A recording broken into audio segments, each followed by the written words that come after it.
Today's topic is sexual reproduction in flowering plant. आज का topic है कि फ्लावरिंग प्लांट में सेक्सुअल रिप्रोडक्शन कैसे होता है। सबसे पहले हम फ्लावर्स की बात करेंगे कि फ्लावर्स के जो होते हैं 4 पार्ट्स होते हैं, 2 एक्सेसरी होते हैं और 2 रिप्रोडक्टिव होते हैं। एक्सेसरी में आता है कैलिक्स और कोरोला, रिप्रोडक्टिव में आता है एंड्रोशियम और गाइनोशियम।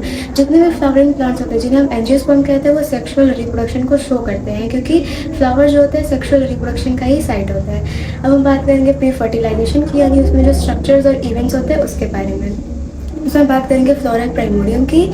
कुछ हार्मोनल और स्ट्रक्चरल चेंजेस की वजह से फ्लोरल प्राइमोडियम का डिफरेंशिएशन और डेवलपमेंट होता है। और इनफ्लोरेसेंस मतलब वो वाला एक्सेस जहाँ से फ्लावर उगता है उसे इनफ्लोरेसेंस कहते हैं। वो पहले फ्लोरल बड्स को बेयर करता है फिर फ्लावर्स को।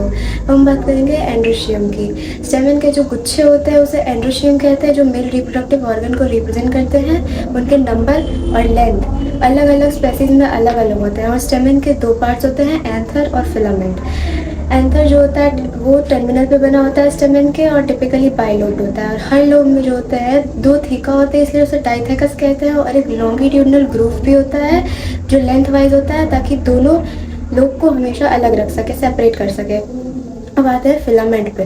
फिलामेंट जो होता है वो लॉन्ग और स्लेंडर होता है, जिसका प्रॉक्सिमल एंड जो होता है वो थैलेमस से या तो कह सकते हैं फ्लावर के पेटल से जुड़ा हुआ रहता है। बात करते हैं स्ट्रक्चर ऑफ एंथर की। एंथर का स्ट्रक्चर कैसा होता है। एंथर जो होता है वो टेट्रागोनल स्ट्रक्चर का होता है, क्योंकि इसमें 4 कॉर्नर्स होते हैं और उसमें जो होता है हर थीका में 2 माइक्रोस्पोरेंजिया होते हैं, इसलिए डाइथेकस एंथर को टेट्रास्पोरेंजिएट कहते हैं। और वही माइक्रोस्पोरेंजिया पॉलिन सैक में डेवलप हो जाता है, यानी कि पॉलिन के एक थैले में जो उतना ही लॉन्गिट्यूडनली लेंथ में आ जाता है जितना एंथर होता है, और उसमें पॉलिन ग्रेन पैक रहता है। अब हम बात करेंगे माइक्रोस्पोरेंजियम की स्ट्रक्चर ऑफ माइक्रोस्पोरेंजियम। माइक्रोस्पोरेंजियम का स्ट्रक्चर कैसा होता है। माइक्रोस्पोरेंजियम जो होता है सर्कुलर होता है उसके आउटलाइन से, और वो 4 वॉल लेयर से घिरा हुआ रहता है, एपिडर्मिस, एंडोथीशियम, मिडल लेयर और टैपेटम। और पहले के जो 3 लेयर होते हैं यानी एपिडर्मिस, एंडोथीशियम और मिडल लेयर, उनका काम होता है एंथर को प्रोटेक्शन प्रोवाइड करना। और जब एंथर डिहाइसेंस होता है यानी जब एंथर फटता है तो उसमें भी वो लोग हेल्प करते हैं, वो 3 लेयर। और फिर जो सबसे इनर मोस्ट लेयर होता है यानी टैपेटम जो होता है, उसका काम होता है डेवलपिंग पॉलिन ग्रेन को नरिशमेंट प्रोवाइड करना। और टैपेटम के सेल्स में 10 साइटोप्लाज्म पाया जाता है और टैपेटम के जो होते हैं 1 से ज़्यादा न्यूक्लियस होते हैं। और जो एंथर यंग हो जाता है उसमें आ जाता है cell a group of compactly arrange homogeneous tissue, यानी जिसे हम स्पोरोजेनस टिश्यू कहते हैं, वो माइक्रोस्पोरेंजियम के सेंटर को घेर लेते हैं। और जैसे जैसे एंथर डेवलप होते हैं तो स्पोरोजेनस टिश्यू के हर एक सेल जो होते हैं मियोटिक डिवीजन करते हैं, जिससे वो माइक्रोस्पोर टेट्राइड बनाते हैं। और हर एक के पास जो होता है क्षमता होती है कि वो पॉलिन ग्रेन बन सके, यानी माइक्रोस्पोर मदर सेल बन सके। अब हम बात करते हैं माइक्रोस्पोरोजेनेसिस क्या होता है। The formation of microspore from the pollen mother cell is known through the meiosis is known as microsporogenesis.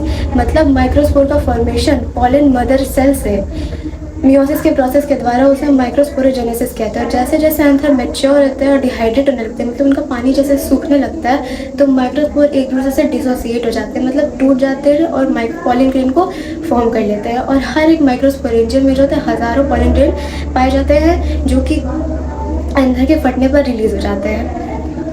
अब हम बात करेंगे पॉलिन ग्रेन की। पॉलिन ग्रेन जो होता है मेल गेमेटोफाइट होता है, जनरली स्फेरिकल होता है और उसका 25 से 50 माइक्रोमीटर डायमीटर होता है। उसका साइटोप्लाज्म जो होता है प्लाज्म मेम्ब्रेन से घिरा हुआ होता है। और पॉलिन ग्रेन जो होता है 2 लेयर से बना होता है, एक्साइन और एक इंटाइन। अब इसके लेयर्स की बात करेंगे। एक्साइन लेयर जो होता है वो हार्ड आउटर लेयर होता है जो स्पोरोपोलिन से बना होता है, और स्पोरोपोलिन एक हाईली रेजिस्टेंट ऑर्गेनिक मटेरियल होता है। और स्पोरोपोलिन कभी भी ख़राब नहीं होता, ये डिग्रेड नहीं हो सकता। कोई भी एंजाइम आज तक ऐसा नहीं बना जो स्पोरोपोलिन को डिग्रेड कर सके। और एक्साइन लेयर में एक अपर्चर होता है जहाँ पे स्पोरोपोलिन एब्सेंट होता है, उसे हम लोग जर्म पोर कहते हैं। और पॉलिन ग्रेन को जो है हम फॉसिल के तौर पर भी प्रिजर्व करके रख सकते हैं, क्योंकि उसमें स्पोरोपोलिन प्रेजेंट होता है जो कि पॉलिन ग्रेन को ख़राब होने से बचाता है। बात करते हैं इंटाइन लेयर की। इंटाइन जो होता है थिन वॉल लेयर होता है और इनर मोस्ट लेयर होता है, और वो जो है बहुत सॉफ्ट होता है।